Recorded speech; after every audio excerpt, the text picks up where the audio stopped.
Hello friends, and explorers in pursuit of humanity's oldest pleasures. Today, we'll focus on the fascinating history of wine, which began 8,000 years ago in the Caucasus. From the miracle of the first grapes fermenting in clay pots buried in the ground, to the sacred rituals of ancient Egypt and the feasts of Greece, we'll witness how this beverage has shaped art and culture. Before we begin, I'm curious about your favorite drink. It's always a pleasure to read your comments. The story of wine begins in what is now Georgia and Armenia, where people first started making wine, about 8,000 years ago. In Georgia, the earliest evidence comes from places like Shuli, where archaeologists found special clay pots called kaveri buried in the ground. These pots, shaped like large eggs, were used to make and store wine. The traditional method involved crushing grapes in stone basins and letting the juice ferment in these kuvi. Today in Georgia's Kiti region, particularly around towns like Signagi and Tilaveni, winemakers still use these ancient techniques. The Alvari Monastery, one of Georgia's oldest, has been making wine using cave for centuries and continues this practice today. In Armenia, the Iriniwan cave complex contains the world's oldest known winery, dating back about 6,100 years. The cave had a clay fermentation vat, grape seeds, and storage jars. Nearby, the village of Irani still produces wine from local grapes, and visitors can see the ancient wine-making equipment at the Irani wine factory. The Noravank Monastery, located close to Irani, is another important site, where wine has been made for religious purposes since medieval times. Winemaking spread from these areas to Mesopotamia, where the Sumerians and cities like Ur began producing wine around 3000 BC. The ruins of Ur contain evidence of wine storage and drinking vessels. The famous ziggurat of Ur, a massive temple structure, may have been associated with wine offerings to the gods. In ancient Egypt, wine was made in the Nile Delta region, particularly in areas like the Fiume Oasis. Tomb paintings in places like the Valley of the Kings show scenes of grape harvesting and wine production. The Egyptians stored wine in distinctive AMF tombs, including those in the pyramids at Giza. The Phoenicians, living in cities like Byblo and Tai along the Mediterranean coast, became important wine traders. They built special storage facilities for wine and developed ports for shipping it to other regions. The ruins of these ancient cities still contain evidence of their wine trade. The Phoenicians spread winemaking to their colonies, including Carthage in modern Tunisia, where archaeologists have found large wine production facilities. On the island of Crete, the Minoans built elaborate palaces like konos that included special rooms for storing wine in large jars called pithoi. The palace ruins contain frescoes showing wine-related scenes such as harvest festivals. Wine was also important in Minoan Greece, where palaces like Pios had records of wine production and distribution. The Lion Gate at Myni, the main entrance to the ancient city, may have been associated with ceremonial wine offerings. As Greek civilization developed, wine became central to their culture. The temple of Dionysus in Athens was dedicated to the god of wine, and the nearby ancient agora contained shops where wine was sold. Greek colonists brought wine making to southern Italy, building facilities in places like Paestum, where the well-preserved temples stand near ancient vineyards. The Greeks also established wine production on islands like Thasos, where the ancient wine press can still be seen today. The Romans later expanded wine production throughout their empire, building large facilities in places like Pompeii, where the ruins of wine shops and taverns are preserved. The Villa of the Mysteries just outside Pompeii contains fresco showing wine-related rituals. In Rome itself, the Monte Testaccio, An artificial hill made of broken wine, amphi, shows the scale of ancient Roman wine consumption. Roman wine presses and storage rooms can be seen at archaeological sites across Europe, from France to Germany to Spain. Winemaking continued through the Middle Ages with monasteries like Cluny in France and Eberbach in Germany, maintaining vineyards and producing wine for religious and medicinal purposes. Many of these monastic winemaking facilities still exist today, such as the historic wine cellar at Eberbach Abbey. Medieval castles often had their own vineyards, like those at the Château d'Étalon in France, where traditional wine making methods are still demonstrated. During the Renaissance, wealthy families in Italy built elaborate wine cellars in their villas, such as those at the Villa Medicea da Fagiolo in Tuscany. The famous wine-producing regions of Chianti and Montepulciano developed during this period, with many of the same vineyards still in operation today. In France, royal estates like Fontainebleau had extensive vineyards, and the palace cellars stored wine for the court. The age of exploration saw winemaking spread to new parts of the world. Spanish missionaries planted vineyards in Mexico at missions like Sto Domingo de Guzman, using techniques brought from Europe. Jesuit missionaries established vineyards in Argentina and Chile, with some of these early winemaking sites still operating today, like the Jesuit estancia in Coa, Argentina. In North America, early settlers planted vineyards in places like Virginia, where Thomas Jefferson attempted wine production at Monte.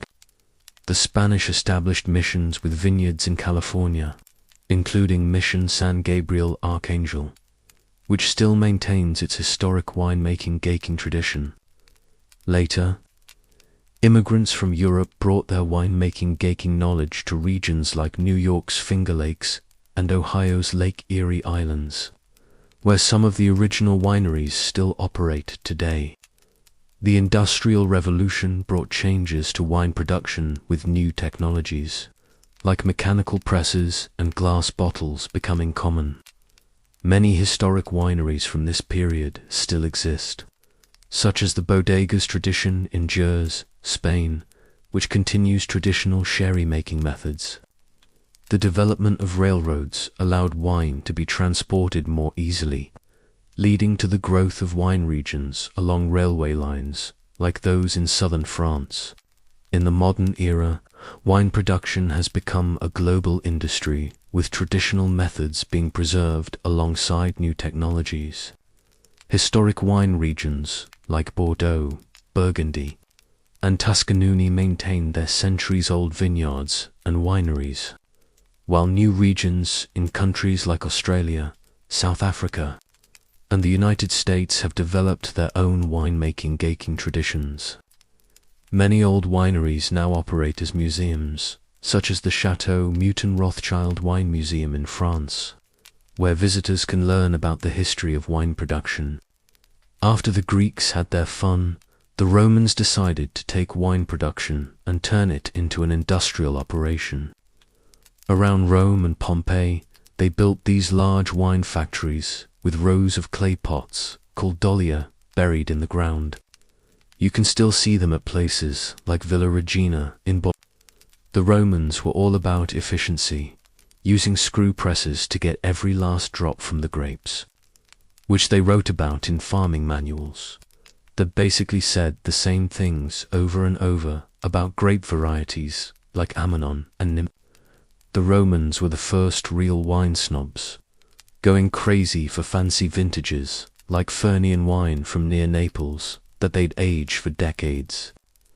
Down at the port of Ostia, they had massive warehouses stuffed with wine jars ready for shipping across the empire.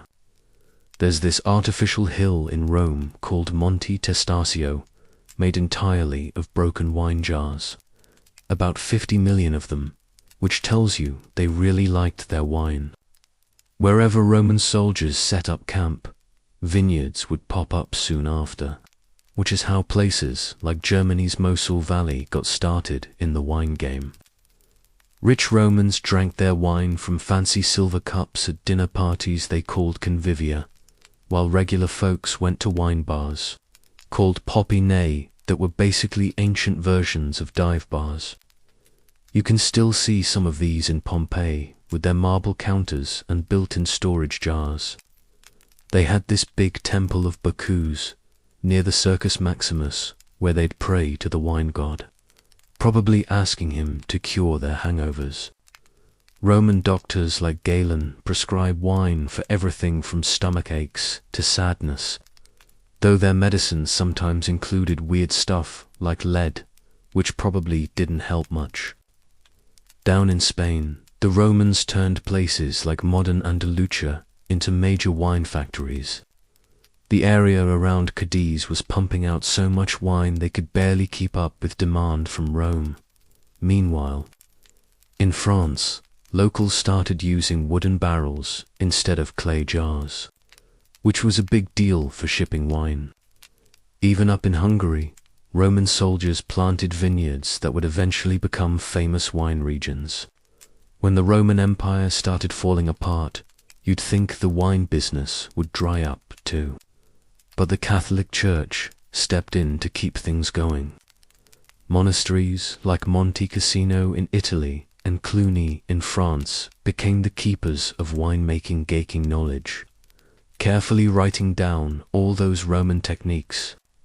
These monks were basically the original wine nerds, paying attention to soil types and grape varieties way before it was cool. They kept using Roman tricks for irrigation and hillside vineyards, especially in steep places like Germany's Mosel Valley, where growing grapes on slopes was the only option. The Romans left their mark all over the wine world. There are mosaics at Villa Romana del Casale in Sicily, showing grape harvests that look pretty much like harvests today. Museums across Europe have displays of Roman wine tools that aren't too different from what we use now. They set up the whole system we still use, classifying wines by where they're from, aging them properly, even dealing with fake wines. Some things never change. Their shipping routes along rivers like the Rhine and Rhine became the original wine highways, moving product from vineyard to table centuries before trucks existed. So when you're drinking wine today, you're basically tasting history.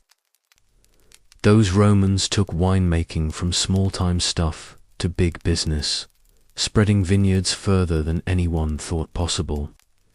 From fancy dinner parties to corner wine bars, they created a wine culture that's still around today.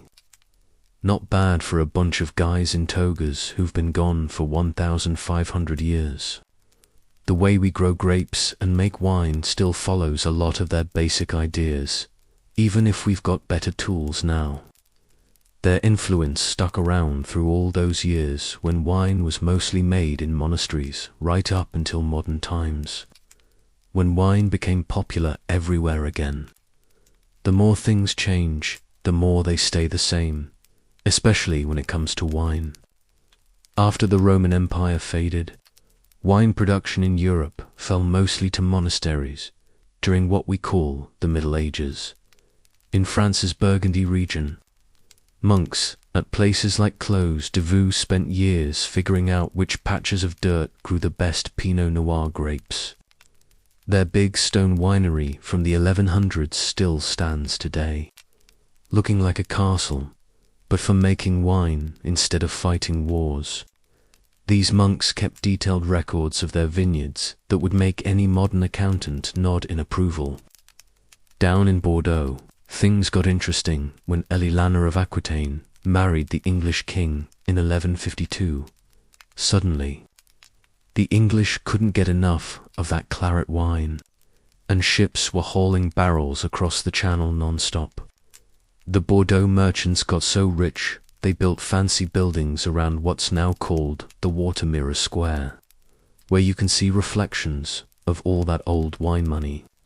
Meanwhile, in Portugal, monks at Alcobaça Monastery were aging their wines in cellars with vaulted ceilings that looked like they're straight out of a history book. Germany's Mosel River Valley became prime real estate for wrestling grapes. During this time, the steep slopes forced winemakers to build stone terraces that look like giant staircases to this day.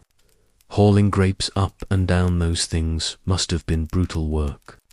The church ran the show here, too, with places like Eberbach Abbey keeping strict records and using wine presses that look like torture devices now displayed in museums. Over in Italy, the Tuscanone region started pumping out those straw-wrapped Chianti bottles everyone pictures when they think of Italian wine. Florentine merchants created the first quality control system in 1716, basically an ultime version of today's wine regulations. Venice became the Mediterranean's wine trading capital, with merchants sipping local Vino wines in bars along the canals that haven't changed much in 500 years. People drank wine differently back then compared to now. Instead of fancy glasses, they used wooden cups, animal horns, or just passed around a shared bowl. Not exactly hygienic by today's standards. Rich folks might have metal goblets, but your average person may do with clay mugs. Doctors prescribe specific wines for different health problems, claiming certain types could cure everything from the plague to bad moods, which we now know is nonsense. The Catholic Church controlled most wine production during these centuries, using it for communion and running what amounted to Europe's largest wine distribution network. Pope Clement V even moved the church headquarters to Avignon, partly to be closer to the Rhone Valley vineyards, the original Holy Relocation package. Over in Hungary, they discovered how to make sweet Tokaj wine from moldy grapes, which became a hit with royalty across Europe. When the Renaissance rolled around, wine started getting fancier. The Medici family in Florence threw parties with actual wine fountains, while Burgundy's dukes hoarded the best vintages for themselves. The big Gamma came in the 1600s with glass bottles that could be seeked, finally allowing wine to be aged properly instead of drunk fresh like juice. This led to the start of wine collecting as we know it today. Wine production methods didn't change too much during these centuries.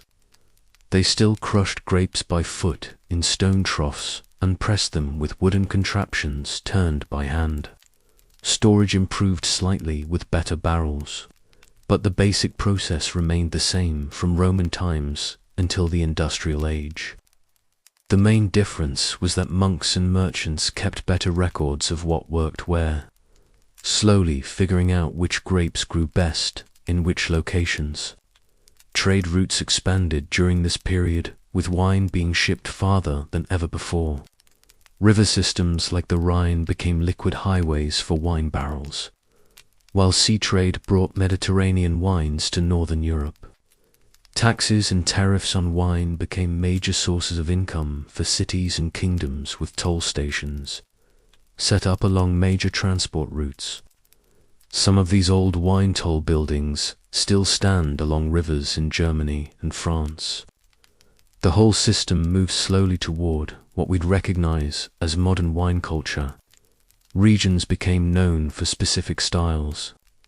Quality levels started being formalized, and the idea of vintages, good years versus bad years, became more established. By the time Columbus sailed to America, Europe's wine traditions were deeply entrenched, ready to be exported to new worlds. The stage was set for wine to go global. But that's a story for next time.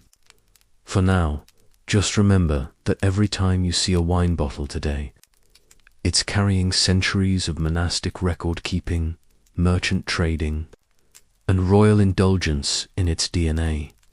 The expansion of wine production to the Americas followed predictable patterns. Spanish missionaries brought grapevines to Mexico in the 1500s, establishing the first vineyards near Paris to make sacramental wine. The mission San Lorenzo became an early center of wine, making using basic methods similar to those in Spain. Buildings from this period show simple adobe construction with open fermentation areas and shaded storage spaces. The tradition continues today at Casa Madero, which calls itself the oldest winery in the Americas, though the original mission buildings are long gone. California's wine story began with Spanish missions along El Camino Royal. Father Junipero's Serra planted vineyards at each mission from San Diego to Sonoma, using a grape variety now called mission grape. The buildings followed standard mission architecture, whitewashed adobe walls, red tile roofs, and central courtyards. Some original mission wineries remain, like the one at San Gabriel Mission near Los Angeles, though most were replaced long ago. When Gold Rush settlers arrived, they preferred European grape varieties and established commercial wineries like Buena Vista in Sonoma, which still has its 1857 stone winery building. South America's wine industry developed around colonial settlements. In Argentina, Jesuit priests planted vineyards in Mendoza. In the 1500s, using irrigation channels called that still exist today. The traditional bodies featured thick adobe walls and shady patios for fermentation. Some old wineries, like Bodega Laurel in Mayu, preserve these original buildings as museums. Chile's wine history centers around the Central Valley, where colonial hindas like San Jose de Ala combined wine production with other agriculture. Their long, low buildings with clay tile roofs followed Spanish designs adapted to local conditions. North America's eastern colonies struggled with native grape varieties until successful European vines were established. In Virginia, Thomas Jefferson attempted winemaking at Monticello using European methods, though he faced constant failures. The original brick outbuildings where he experimented still stand. Pennsylvania's early German settlers had better luck establishing wineries like Pensbury Manor that used native grapes. Their stone cellars and springhouses provided cool storage following traditions from the Rhine Valley.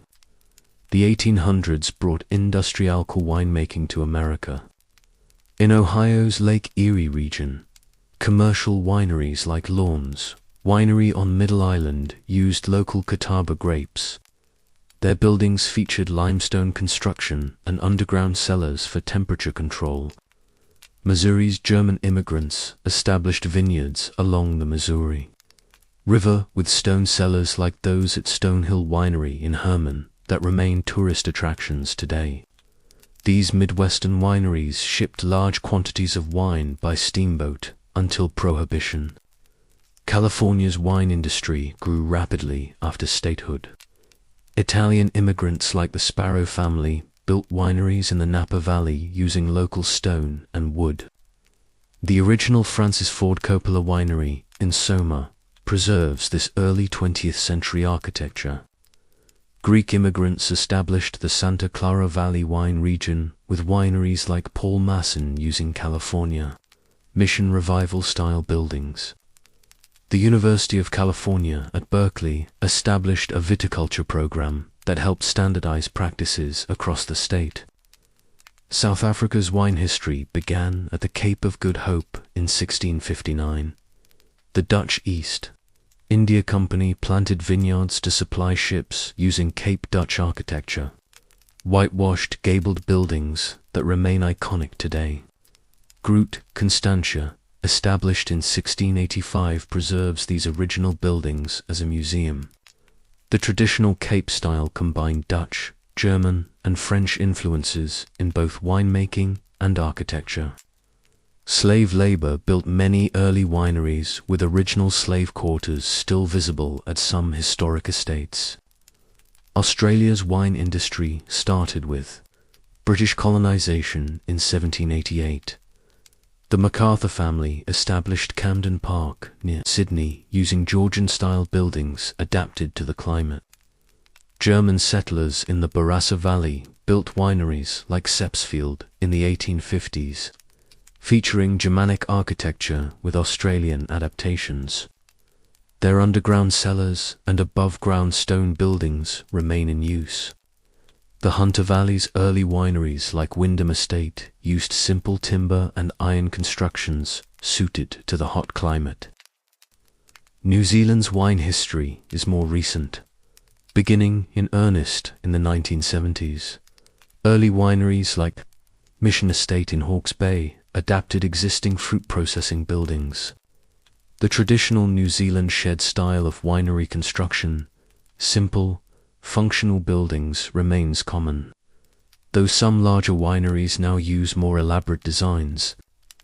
Marlborough's first commercial winery, Montana Brankett Estate, preserves its original 1970s buildings alongside modern EU, the modern era of wine, making broad standardization to the industry. In California's Napa Valley, wineries adopted similar designs, featuring tasting rooms with long wooden bars and outdoor patio areas. Places like Robert Mondavi Winery established the template. Mission-style architecture with red tile roofs, courtyard fountains, and rows of oak barrels on display. Visitors follow predictable tour routes through fermentation rooms and barrel caves before ending in the retail area. Most wineries along Highway 29 offer nearly identical experiences, differing mainly in the wine's port and logo merchandise sold. European wine regions maintained their traditional appearances while modernizing operations. Bordeaux's grand chateaux like Margaux and Leffe Rothschild kept their 18th century facades while installing stainless steel tanks indoors. The cellars remain lined with identical oak barrels replaced on regular schedules. Tours follow set scripts discussing terroir and aging processes, before concluding with samples in nearly identical tasting rooms. Small family wineries in Burgundy preserved their stone fermentation buildings while adding modern temperature controls, creating hybrid facilities that look old outside but function with new technology inside. Australia's wine industry developed characteristic styles seen throughout the Barossa Valley. Large producers like Penfolds use functional metal buildings alongside historic stone structures. The typical visitor centre features corrugated iron roofs, broad verandas, and displays of antique harvesting equipment. Tours emphasize the region's German immigrant heritage before offering samples in nearly identical tasting areas. Even smaller wineries follow this pattern, differing mainly in scale rather than layout or presentation. South America's wine regions adopted similar modernization patterns. In Argentina's Mendoza province, wineries like Catana Zapata combined Spanish colonial architecture with state-of-the-art facilities. The typical bodega features adobe-style walls enclosing temperature-controlled fermentation halls. Visitor experiences follow predictable sequences. Vineyard tours explaining high-altitude growing conditions, walks through barrel rooms, and tastings at long wooden bars. Most include token displays of traditional concrete fermentation vats, now used only for show. South Africa's wine country around Stellenbosch preserved Cape Dutch architecture while updating production methods. Whitewashed gabled buildings house modern tasting rooms where visitors sample wines in settings that mimic 18th century decor. The standard tour includes historical anecdotes about early settlers before transitioning to contemporary winemaking practices. Even new constructions, like Delagraph Estate, incorporate traditional design elements to maintain regional character while using current technology. New Zealand's Marlborough region developed its own version of standardized wine tourism. Nearly all wineries feature simple timber and glass structures with views of the vineyards. Tastings occur at long counters where staff explain Sauvignon Blanc characteristics using identical terminology. A few historic sites like Mission Estate maintain older buildings, but most opt for functional modern designs that prioritize efficiency over charm. The region's success with Sauvignon Blanc created remarkable uniformity in both production methods and visitor experiences. Wine education became standardized through global certification programs. Courses cover identical material whether taught in Napa, Bordeaux, or Adelaide. Students learn the same tasting techniques, use the same vocabulary, and study the same regions. Examinations test knowledge of standardized quality indicators and production methods. This formalized education created remarkable consistency in how wine professionals worldwide describe and evaluate wines, regardless of origin. The global wine market operates through identical distribution channels. Importers, distributors, and retailers follow the same business models in every major market. Wine shops organize inventory by country, then region, using nearly identical display methods. Restaurants construct wine lists following universal formats. Sparkling wines first, then whites, reds, and desserts. Even wine storage units for collectors adhere to industry-standard temperature and humidity settings, regardless of location. Modern wine-making equipment looks and functions the same worldwide. Stainless steel tanks from the same manufacturers appear in facilities across continents. Presses, pumps, and bottling lines operate identically whether in Chile, France, or Australia. Laboratory equipment for analyzing wine chemistry comes from a handful of global suppliers. This technological uniformity ensures production methods vary little between regions, contributing to the increasing similarity of wines from different areas. Climate change has prompted nearly identical responses across wine regions.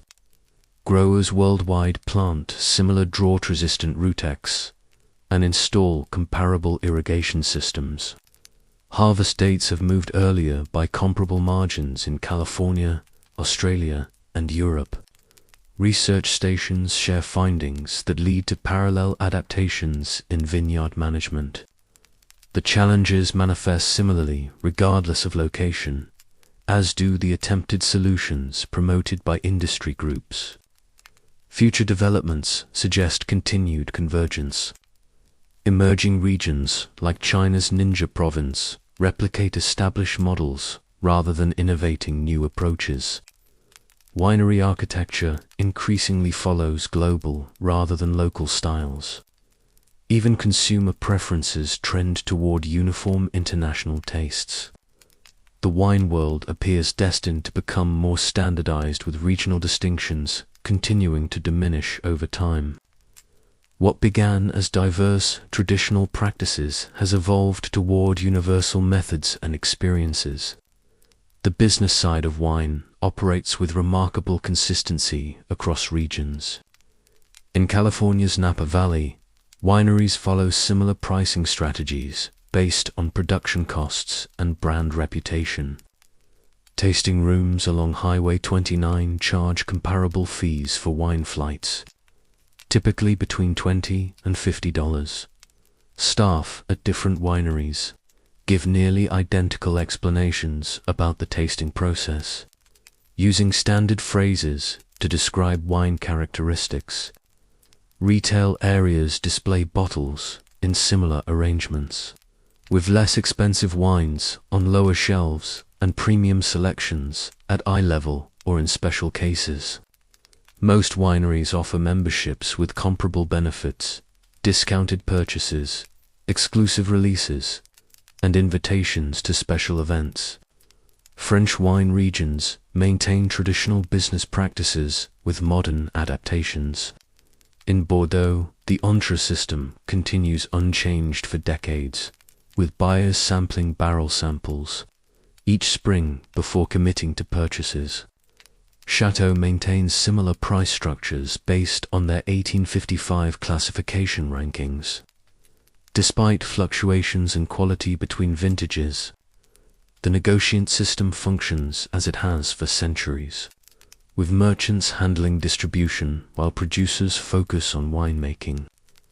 Visitors to the region encounter identical sales approaches at different estates, beginning with vineyard tours, before progressing to tastings and purchase opportunities. Italian wine producers follow comparable commercial models throughout the country. The cantina social system allows small growers to pool resources for production and marketing. Wineries in Chianti and Bo employ similar direct-to-consumer strategies, offering tours that conclude in nearly identical tasting rooms.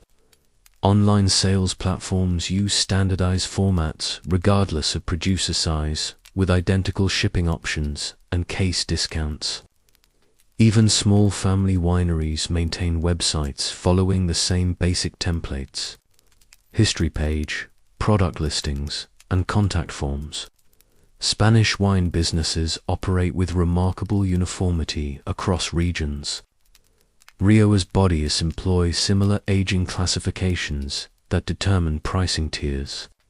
Most maintain nearly identical visitor programs. Tours of underground cellars followed by tastings in stone-walled rooms. The larger producers, like Marquez Discal and Lopez de Heredia, use comparable distribution networks, selling through importers in foreign markets while maintaining direct sales at their estates. Smaller wineries clustered into regional associations that handle collective marketing using standardized promotional materials.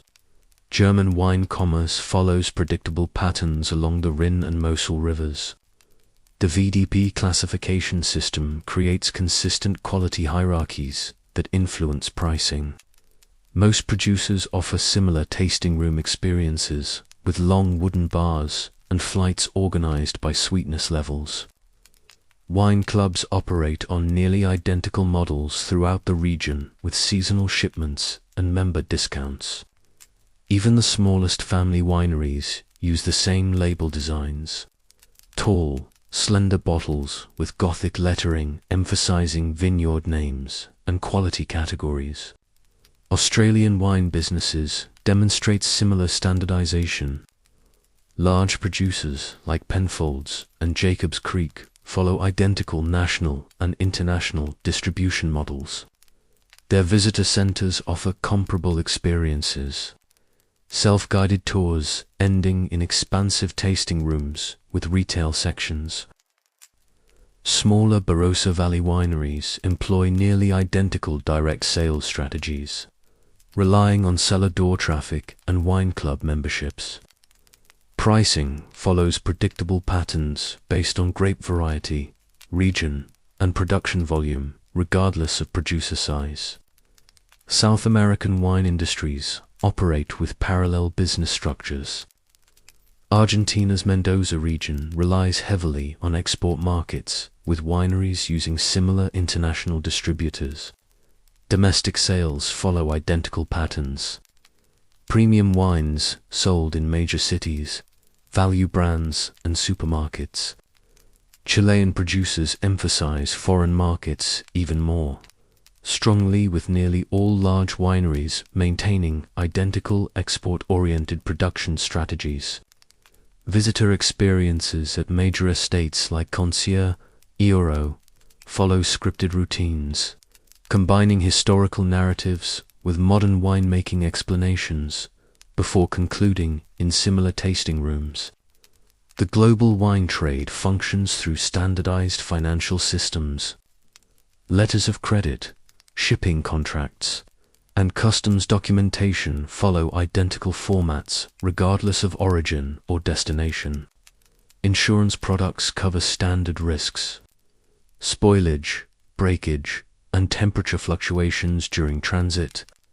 Payment terms repeat across markets, typically net 30 or 60 days for commercial buyers.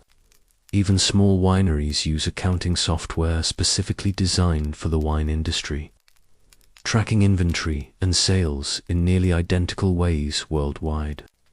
Marketing approaches show remarkable consistency across regions.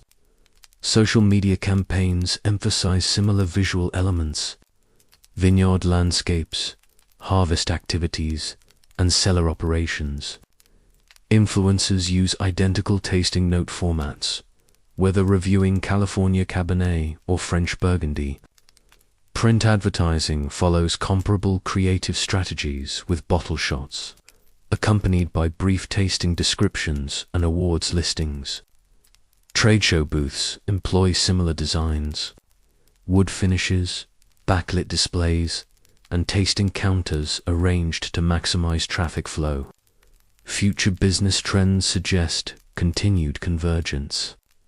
E-commerce platforms standardize online sales experiences across borders. Blockchain applications promise identical provenance tracking from vineyard to consumer. Direct-to-consumer shipping regulations gradually align between countries. The wine business appears destined for increasing uniformity as global markets integrate further and best practices spread universally.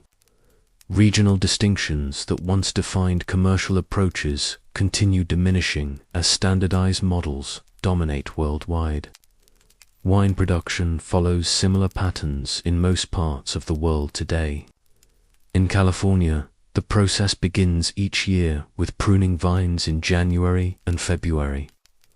Workers move systematically through rows of grapes, cutting back last year's growth in preparation for the new season. Large wineries in places like Napa Valley use machines for many tasks, while smaller producers still do some work by hand. The weather remains a constant concern, with growers checking forecasts daily and adjusting their plans accordingly. The buildings used for making wine look much the same everywhere. Large metal tanks stand in rows inside warehouse-like structures. Wooden barrels fill storage areas where the temperature and humidity stay carefully controlled. Tasting rooms typically have long counters where visitors can sample wines, with shelves displaying bottles for sale. Many feature outdoor seating areas with views of vineyards. The designs follow practical needs rather than standing out as unusual or creative. Harvest time brings similar activity across wine regions. Workers pick grapes when tests show the right sugar levels, usually between August and October. The fruit travels quickly to the winery where machines remove stems and crush it. Juice flows into tanks to begin fermentation, a process that happens the same way whether in France, Australia, or South America. Workers monitor temperatures and take samples to check progress at regular intervals. Rules about wine names and labels create uniformity between countries. Certain words like reserve or estate bottled mean specific things that don't change from place to place. Government agencies check that wineries follow these requirements before approving sales. The information on back labels tends to repeat the same details about alcohol content, producer location, and grape varieties. Wine shops organize their selections in predictable ways. Bottles grouped together by country first, then by region within that country. Price tags show cost per bottle clearly, with more expensive wines often kept in separate cases or behind counters. Staff receive training to describe wines using standard terms about fruit flavors, acidity, and body. Customers can expect to find similar selections, whether shopping in New York, London, or Tokyo. Restaurants handle wine service nearly identically worldwide. Servers present the bottle, show the label, and open it at the table. They pour small tastes for the person who ordered before filling glasses for everyone. Wine lists follow the same format, starting with sparkling wines, then white, red, and dessert wines. Prices typically mark up bottles 2 or 3 times above retail cost. Wine education programs teach the same information everywhere. Classes begin with how grapes grow, then move to fermentation and aging. Students learn to identify common aromas and flavors using standardized tasting techniques. Exams test knowledge of major regions and grape varieties, with passing scores leading to certificates recognized across the industry. The curriculum changes little from year to year. Trade shows for wine professionals feature similar displays in every location. Booths showcase bottles from different regions, while equipment companies demonstrate the latest tools for vineyards and cellars. Seminars cover familiar topics like marketing trends and new regulations. Attendees exchange business cards and discuss orders for future shipments. Following routines established over decades, wine competitions use judging systems that vary little between events. Samples arrive in identical glasses marked only with numbers. Experts swirl, sniff, and taste each one before assigning scores based on appearance, smell, and flavor. Medals awarded to winners follow the same gold, silver, and bronze categories used in other industries. Results get published in formats that make easy comparisons between vintages and producers. Climate change affects all wine regions in comparable ways. Warmer temperatures cause grapes to ripen earlier than in the past. Drought creates problems for irrigation in places like California and Australia alike. Growers respond by planting different grape varieties or changing trellis systems. Solutions that spread quickly between regions facing similar challenges. Research stations share findings that help vineyards adapt to shifting weather patterns. Future developments seem likely to continue these trends toward sameness. New technologies get adopted everywhere at about the same time. Consumer preferences shift in similar directions across different countries.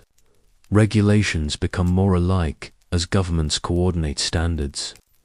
The wine world grows smaller and more uniform with each passing year, leaving little room for unique local traditions to survive unchanged. What began as diverse regional practices has become increasingly standardized on a global scale. Wine consumption habits have become largely similar across different countries and cultures. People typically drink wine in the evening, often with meals, following patterns that vary little between New York, Paris, or Tokyo. Restaurants serve wine in nearly identical glasses, with the bowl shape designed to concentrate aromas.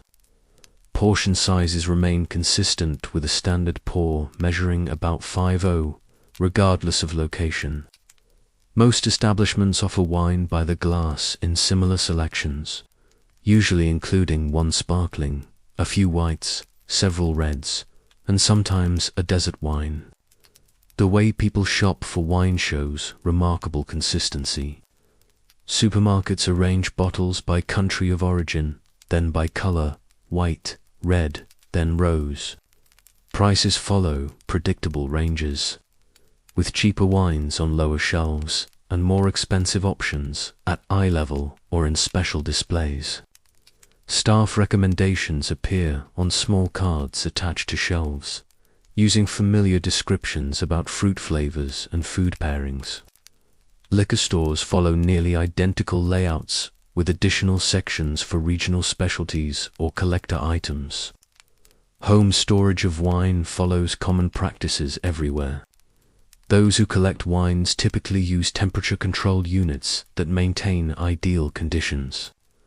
More casual drinkers keep bottles in cool, dark places like basement or closets. Serving temperatures have become standardized with whites chilled and reds at slightly below room temperature. Most people use the same type of corkscrew, with some opting for more expensive lever models, while others choose simple waiter's tools. Wine festivals occur in every major production region with similar formats. Local wineries set up booths where attendees can taste samples. Food vendors offer snacks intended to pair with the wines. Some events include educational seminars or live music. but the basic experience remains the same, whether in California, Italy, or Australia. Tickets usually include a souvenir glass and a certain number of tasting tokens, with additional pours available for purchase. Wine clubs operate on nearly identical models worldwide. Members receive regular shipments of selected bottles, typically quarterly. Accompanying materials describe the wines using standard terminology about aromas, flavors, and suggested food matches. Pricing structures follow similar tiers based on quality and exclusivity, with higher levels offering limited production wines or access to special events. Cancellation policies and delivery terms show little variation between different clubs. The role of wine in holidays and celebrations has become uniform across cultures. Champagne toasts mark weddings and New Year's Eve parties in nearly every country that consumes wine. Traditional holiday meals often include specific wine pairings, like red wine with Christmas dinners or sparkling wine with anniversary celebrations. Gift-giving customs involving wine follow similar patterns, with bottle presentation bags and decorative tags available in stores worldwide. Wine tourism follows predictable itineraries in every major region. Visitors start at welcome centers to get maps of local wineries. They proceed to tasting rooms, where staff explain the production process before offering samples. Many purchase bottles to take home as souvenirs. Some larger wineries add restaurants or art displays to enhance the experience, but the core activities remain the same. Tour buses follow set routes between popular locations, with schedules that allow similar amounts of time at each stop. Wine's place in popular culture shows consistent themes across nations. Movies and television depict characters drinking wine in similar social contexts. Romantic dinners, business meetings, or relaxing evenings at home. Product placement ensures recognizable labels appear frequently, though the specific brands may vary by country. Celebrity endorsements follow familiar patterns, with famous chefs, actors, or musicians associating themselves with particular wines or regions. Health discussions about wine repeat the same points internationally. Moderate consumption often gets linked to potential heart benefits, while excessive drinking raises concerns about various risks. Government guidelines suggest similar limits for men and women in most countries. Warning labels on bottles vary slightly, but generally convey comparable messages about alcohol's effects. Medical professionals offer nearly identical advice about wine consumption to patients worldwide. The future of wine consumption appears unlikely to change dramatically. Younger generations show similar patterns of wine drinking as their parents, though some prefer different styles or brands. Economic factors influence purchasing decisions in predictable ways across markets. Health trends may shift some preferences toward lower alcohol options, but the fundamental role of wine in social and culinary contexts seems likely to continue along established lines. The globalization of wine culture has created a remarkably uniform set of drinking habits that show little sign of significant divergence in coming years. And so, the long and fruitful journey of wine, stretching from the Caucasus to the vineyards of Europe, comes to an end.